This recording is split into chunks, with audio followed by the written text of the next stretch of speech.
Okay जी, हम बात कर रहे थे कि ये उन्हीं वैल्यूज़ को अगर आप प्लॉट करें तो ये आपका लॉन्ग टर्म कॉस्ट है, ये आपकी लॉन्ग टर्म एवरेज कॉस्ट आ जाती, जो एक सर्टन स्टेज तक डिक्लाइन कर रही है और उसके बाद फिर अपवर्ड जा रही है।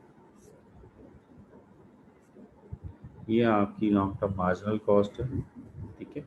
और इसका हमने कहा था कि जब वो डिक्लाइन कर रही है तो उससे नीचे होगी, और जब वो इंक्रीज़ कर रही है लॉन्ग टर्म एवरेज कॉस्ट तो ये उससे अबव होती है। सो ये एक सर्टन पॉइंट पे जब वो एक दूसरे को इंटरसेक्ट कर रहे हैं।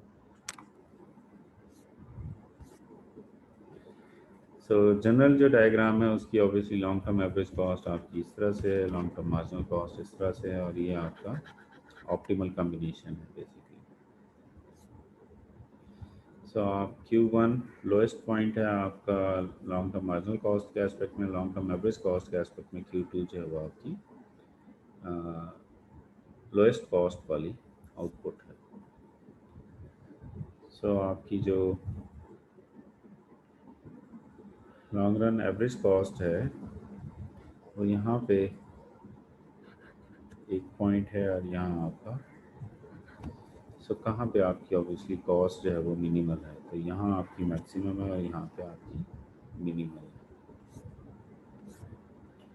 अच्छा, इकॉनमीज ऑफ स्केल हमने बात की थी, तो इकॉनमीज ऑफ स्केल क्या है? Larger scale firms are able to take greater advantage of opportunities for specialisation and division of labour, और वो उसकी बेस पे वो ज़्यादा क्वांटिटी प्रोड्यूस कर सकते हैं।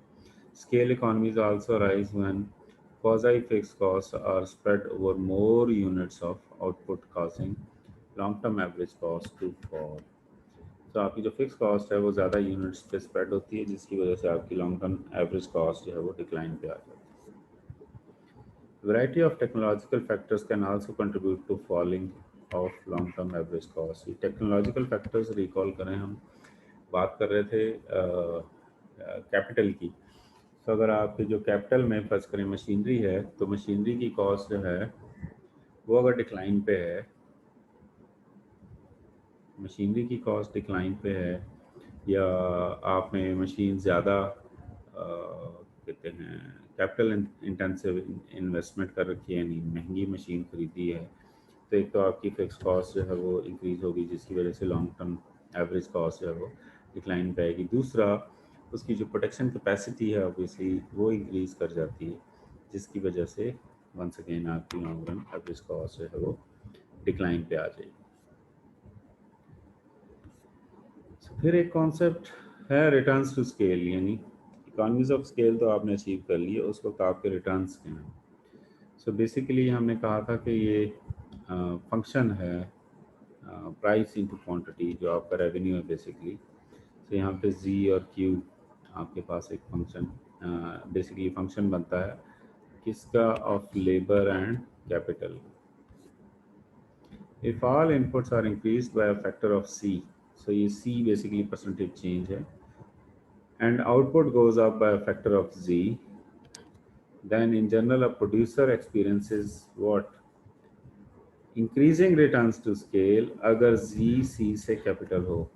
ऑब्वियसली आपका ये जो z का फैक्टर है फर्स्ट करें 2 है, ये 1 है, तो अब आपके जो रिटर्न्स टू स्केल हैं वो इंक्रीज कर रहे हैं अगर z c से ग्रेटर है।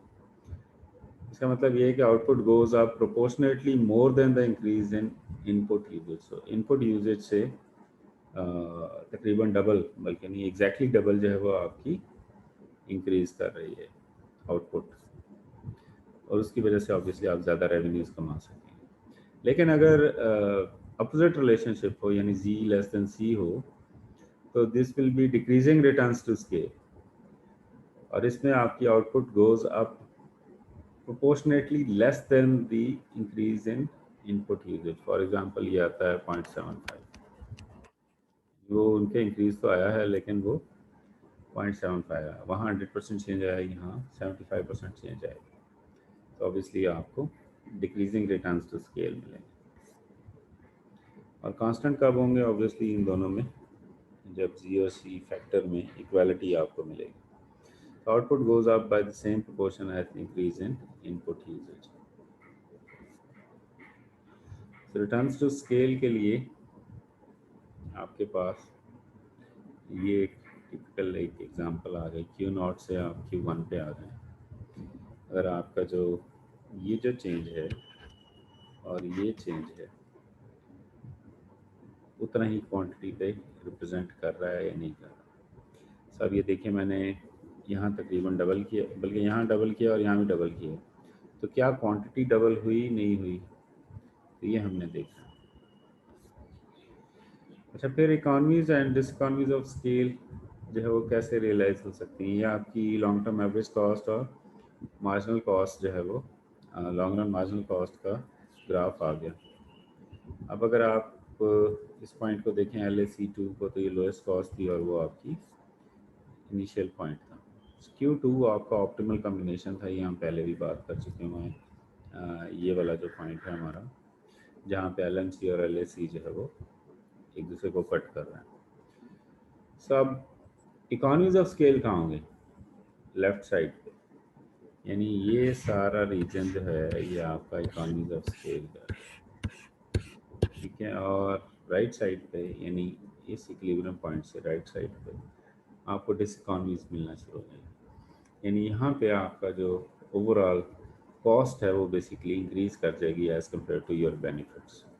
तो इसका मतलब यह है कि अगर मैं इसको जी और सी के एस्पेक्ट में भी देखूँ, तो यहाँ जी जो है वो ग्रेटर देन सी होगा और यहाँ जी जो है वो लेस देन सी होगा। यानी इनपुट्स बढ़ाने से आउटपुट्स में कोई ख़ास खातर खा इजाफा नहीं होता, जिसकी वजह से डिसइकॉनमीज होती है।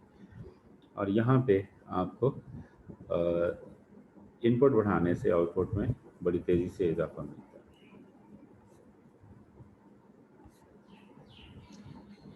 अब absence of economies and diseconomies of scale से क्या होगा, firm experiences constant cost in the long run. So constant cost जो है उसे फेस करनी पड़ती है और उसमें क्या होता है, जो long term average cost curve है वो फ्लैट हो जाती है, यूँ यानी हॉरिजेंटल फ्लैट हो जाती है। तो and equal to LMC at all output levels, और LMC पे के इक्वल होती है हर तमाम आउटपुट लेवल्स पे, यानी आप 500 बना लें, 50,000 बना लें, वो LMC के इक्वल ही रहेगी। तो इस केस में क्या हो रहा है, जैसे जब हम ये कह रहे हैं कि LAC और LMC इक्वल,